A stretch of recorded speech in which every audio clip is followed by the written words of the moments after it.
BA तृतीय वर्ष इतिहास के छात्रों को आज हम सर सैयद अहमद खान के योगदान के बारे में चर्चा करेंगे।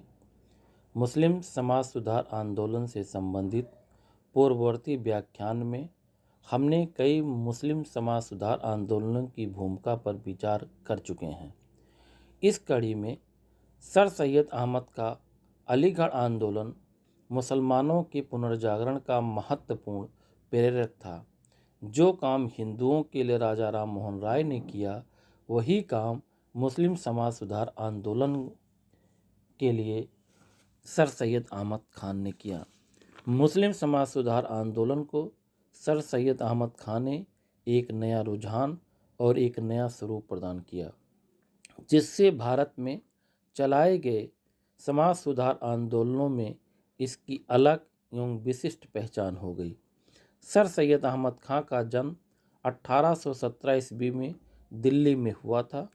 20 वर्ष की अवस्था में उन्होंने सरकारी नौकरी कर ली और प्रथम स्वतंत्रता आंदोलन के समय वह ईस्ट इंडिया कंपनी की न्यायिक सेवा में कार्यरत थे। वे ब्रिटिश सरकार के प्रति पूर्ण राजभक्त थे। 1857 के पश्चात ब्रिटिश अधिकारियों द्वारा भारतीय मुसलमानों के प्रति अपनाई गई पक्षपातपूर्ण नीतियों से सर सैयद अहमद खान काफ़ी चिंतित थे। 1871 ईस्वी में W. हंटर द्वारा प्रकाशित इंडियन मुसलमान्स नामक रचना ने उनके विचारों को गहनता से प्रभावित किया। W. हंटर के विचारों से प्रभावित होकर 1873 ईस्वी में उन्होंने काजेज ऑफ इंडियन म्यूटनी नामक रचना में विद्रोह के कारणों पर प्रकाश डालते हुए लिखा कि विद्रोह के लिए मुसलमान जिम्मेदार नहीं थे। पुनः ब्रिटिश सरकार को चाहिए कि वे हिंदू और मुस्लिम सेनाओं को अलग अलग छावनियों में रखें तथा अलग अलग ढंग से उन्हें प्रशिक्षण प्रदान करें, जिससे वे अंग्रेज़ों के खिलाफ संगठित न हो सकें। इसमें संदेह नहीं कि सर सैयद अहमद खान के प्रभावशाली तर्कों ने कालांतर में भारतीय मुसलमानों के प्रति ब्रिटिश नीति को बदलने में महत्वपूर्ण योगदान दिया था। 1860 ईस्वी के बाद से सर सैयद अहमद खान ने मुस्लिम समुदाय से संबंधित सामाजिक समस्याओं के प्रति अधिक ध्यान देना शुरू कर दिया था। अपने जिज्ञासु स्वभाव के कारण उन्होंने इस्लाम धर्म का गहराई से अध्ययन किया और फिर अपनी लेखनी द्वारा सुधारवादी विचारों का प्रसार शुरू कर दिया। उन्होंने कुरान पर एक टीका लिखी और 1870 ईस्वी में तहजीब उल अखलाक, कहने का तात्पर्य है सभ्यता और नैतिकता, नामक पत्रिका का प्रकाशन कर भारतीय मुसलमानों को बदलती हुई परिस्थितियों से अवगत कराया। संक्षेप में सर सैयद अहमद खान आधुनिक पाश्चात्य विचारों को परंपरावादी इस्लामी मान्यताओं तथा जीवन पद्धति के साथ समन्वित करना चाहते थे। साथ ही उन्होंने मुस्लिम रूढ़वादी वर्ग का समर्थन प्राप्त करने के उद्देश्य से कुरान को विश्व के समस्त ज्ञान के भंडार के रूप में स्वीकार किया। इस प्रकार कुरान की महत्ता को प्रतिष्ठित करते हुए उन्होंने मुस्लिम समाज सुधार आंदोलन का मार्ग प्रशस्त किया। सबसे पहले उन्होंने अंग्रेजी पुस्तकों का उर्दू में अनुवाद करने के लिए 1865 ईस्वी में विज्ञान समाज की स्थापना की, या साइंटिफिक सोसाइटी। इसके पहले ही 1864 ईस्वी में गाजीपुर में अंग्रेजी शिक्षा का एक आधुनिक स्कूल की स्थापना की। 1868 ईस्वी में उत्तरी भारत के अनेक भागों में शिक्षा समितियों की स्थापना करवाई, जिनके माध्यम से भारतीय मुसलमानों को पाश्चात्य शिक्षा दी जा सके। 1869-70 ईस्वी में उन्होंने यूरोप का दौरा किया। इस दौरान उन्हें भारतीय मुसलमानों के शैक्षिक विकास के लिए ठोस योजनाएं बनाना शुरू कर दिया। 1870 ईस्वी में यूरोप से वापस भारत आने पर 1865 ईस्वी में 1875 ईस्वी में, ना कि 1865 में, उत्तर प्रदेश के अलीगढ़ में मोहम्मडन एंग्लो ओरिएंटल कॉलेज की स्थापना की। यही संस्थान आगे चलकर 1920 ईस्वी में अलीगढ़ मुस्लिम विश्वविद्यालय के रूप में विश्वविख्यात हुआ। एक शिक्षाविद के रूप में इस कॉलेज की स्थापना सर सैयद अहमद खान के जीवन की महानतम उपलब्धि थी। 1885 ईस्वी तक सर सैयद अहमद खान शिक्षागत जगत से संबंधित अनेक कार्यक्रमों से जुड़े रहे, किंतु 1885 ईस्वी में भारतीय राष्ट्रीय कांग्रेस की स्थापना ने उनके जीवन में एक नाटकीय मोड़ प्रदान कर दिया।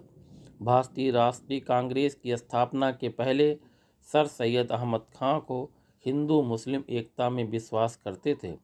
1883 ईस्वी में पटना की इंडियन एसोसिएशन की सभा में उन्होंने हिंदुओं और मुसलमानों को एक राष्ट्र या एक कौम को बनाने वाली दो इकाइयों के रूप में परिभाषित किया था। 1885 ईस्वी में उनके विचारों में परिवर्तन आने के दो महत्वपूर्ण कारण थे। पहला, जैसा कि उन्हीं के जीवनीकार अल्ताफ हुसैन हाली ने लिखा है कि सर सैयद अहमद खान के विचारों में उस समय परिवर्तन आना शुरू हुआ जब हिंदी उर्दू विवाद के कारण हिंदू और मुसलमान समुदायों के बीच तनाव उत्पन्न होना आरंभ हो चुका था। दूसरा कारण, सर सैयद अहमद खान जानते थे कि यदि ब्रिटिश सरकार भारत में प्रशासन से भारतीयों को संबद्ध करना आरंभ करेगी तो उसका लाभ मुसलमान नहीं उठा पाएंगे, क्योंकि आर्थिक एवं शैक्षिक दृष्टि से मुसलमान पिछड़े हुए थे। 1888 ईस्वी में उन्होंने बदरुद्दीन तैयब जी को एक पत्र में लिखा कि हिंदू और मुसलमान एक कौम या एक राष्ट्र नहीं बन सकते, क्योंकि भारत बहुजातीय है, बहुसांप्रदायिक देश है। इसके अलावा उन्होंने मुसलमानों के लिए विशेष सुविधाओं और सरकारी पदों को उपलब्ध कराने की मांग पर जोर देना शुरू कर दिया। मुस्लिम समुदाय को एक अलग पहचान देने में अलीगढ़ कॉलेज के प्रिंसिपल आर्कबोल्ड ने महत्वपूर्ण सहायता प्रदान की। 1906 ईस्वी में मुस्लिम लीग की स्थापना के पहले जिस शिष्टमंडल ने वाइसराय मिंटो से भेंट वार्ता की थी, उसमें आर्कबोल्ड ने मध्यस्थ की भूमिका अदा की थी। सर सैयद अहमद खान ने एक मोहम्मडन एजुकेशन कॉन्फ्रेंस की भी स्थापना की थी तथा अनेक प्रतिष्ठित मुसलमानों को इस संस्थान से संबद्ध किया था। 19वीं शताब्दी में भारतीय मुसलमानों में समाज सुधार आंदोलन का मुख्य उद्देश्य मुस्लिम पुरुषों को आधुनिक अंग्रेजी शिक्षा तक ही सीमित रखना था। मुस्लिम स्त्रियों को शिक्षित करने के संदर्भ में सर सैयद अहमद खान के विचार रूढ़वादी थे। साथ ही साथ पर्दा प्रथा तथा बहु विवाह के भी पक्षधर थे। वे स्त्रियों की शिक्षा इसी प्रकार की चाहते थे कि वे कुशल गृहिणी एवं माताएं बन सकें। भारतीय मुस्लिम स्त्रियों के संदर्भ में यह अलीगढ़ आंदोलन पुरानी मान्यताओं से ग्रसित था। यदि हम अलीगढ़ आंदोलन को मुस्लिम समाज सुधार आंदोलन की दृष्टि से मूल्यांकन करें तो यह तथ्य उभर कर सामने आता है कि यह आंदोलन भारतीय मुसलमानों के पुनर्जागरण का महत्वपूर्ण प्रेरक था। भारत में मुसलमानों के लिए इस आंदोलन का वही स्थान है जो हिंदू समाज के लिए 19वीं शताब्दी में राजा राम मोहन राय ने किया था। निसंदेह अलीगढ़ आंदोलन ने भारतीय मुस्लिम समुदाय को 1857 के बाद की निराशा और दयनीय स्थिति से मुक्त किया और उसे आधुनिकता की ओर अग्रसर किया। राजा राम मोहन राय की तरह सर सैयद अहमद खान का विचार था कि आधुनिक अंग्रेजी शिक्षा तथा पाश्चात्य ज्ञान विज्ञान के द्वारा ही मुस्लिम समाज को उन्नत एवं आधुनिक बनाया जा सकता है। इस उद्देश्य की प्राप्ति के मार्ग में उपस्थित बाधक तत्वों को समूल नष्ट करने की कोशिश की, जो उस समय मुस्लिम समाज और धर्म में व्याप्त था। रूढ़वादी और पुरातनपंथी मुसलमानों ने सर सैयद अहमद खान का विरोध भी किया, लेकिन आजीवन वे इसका डटकर मुकाबला करते रहे।